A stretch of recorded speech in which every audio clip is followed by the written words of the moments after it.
पुरानी पेंशन योजना को पुनः बहाल कराने के लिए पब्लिक पॉलिटिकल पार्टी ने दिया जंतर मंतर पर धरना। देश के अग्रणी राजनीतिक दल पॉलिटिकल पार्टी पीपीपी ने आज नई दिल्ली के जंतर मंतर पर पुरानी पेंशन योजना को पुनः लागू कराने की मांग को लेकर धरना दिया और कर्मचारियों के हक में अपनी आवाज उठाई। इस अवसर पर धरने को अनेक वक्ताओं ने संबोधित किया, जिसमें संस्थापक लोकेश हितांशु श्रीवास्तव, राष्ट्रीय अध्यक्ष पब्लिक पॉलिटिकल पार्टी श्रीमती दीपमाला श्रीवास्तव, संगठन मंत्री वीरेंद्र कुमार चौधरी, पार्टी प्रवक्ता वीर बहादुर सिंह बघेल, दीनानाथ राजीव, जॉली खोसला आदि के नाम प्रमुख हैं। पब्लिक पॉलिटिकल पार्टी के राष्ट्रीय अध्यक्ष श्रीमती दीपमाला श्रीवास्तव ने नई पेंशन योजना की अनेक खामियों को उजागर करते हुए कहा कि यह एनपीएस किसी भी तरह से कर्मचारियों के हित में नहीं है। इससे कर्मचारियों को बेवजह नुकसान उठाना पड़ रहा है, उन्हें परेशानियों का भी सामना करना पड़ रहा है। श्रीमती दीपमाला ने कहा कि सरकार ने जबरन नई पेंशन योजना को कर्मचारियों पर थोप दिया है, जिसका कर्मचारी लंबे अरसे से विरोध कर रहे हैं। ऐसे में समझ नहीं आता कि सरकार आखिर क्यों हठधर्मिता पर आमादा है।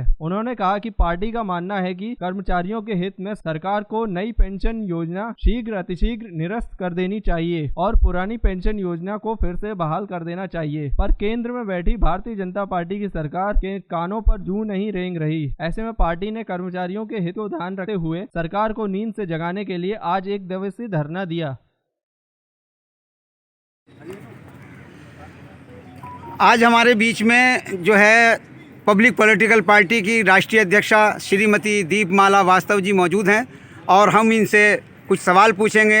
आज जंतर मंतर पर धरना दिया है वरिष्ठ जन कर्मचारियों की जो पुरानी पेंशन को बहाली का मुद्दा है, इसको उठाया है, तो हम इनसे कुछ सवाल पूछते हैं। मैडम, आप बताइएगा कि आज पब्लिक पॉलिटिकल पार्टी का जो आपने ये धरना दिया है, तो ये कितना आप इसमें अपने मकसद में कामयाब हैं या क्यों आपने ये धरना दिया है?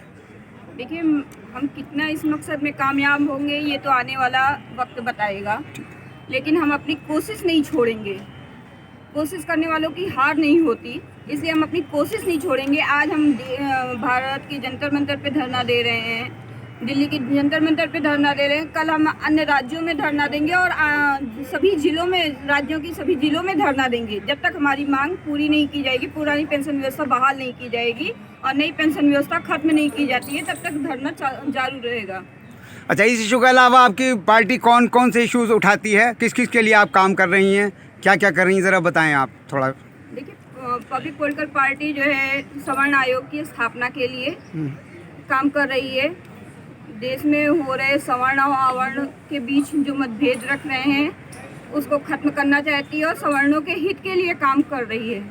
देश में जितना सवर्णों का सम्मान जो खोता जा रहा है उसके लिए जो है आवाज़ उठाएगी। सवर्ण आयोग के आंदोलन के लिए हम लोग जो है 1 अक्टूबर 2022 को यहाँ पे जंतर मंतर पे फिर से पुनः धरना देंगे।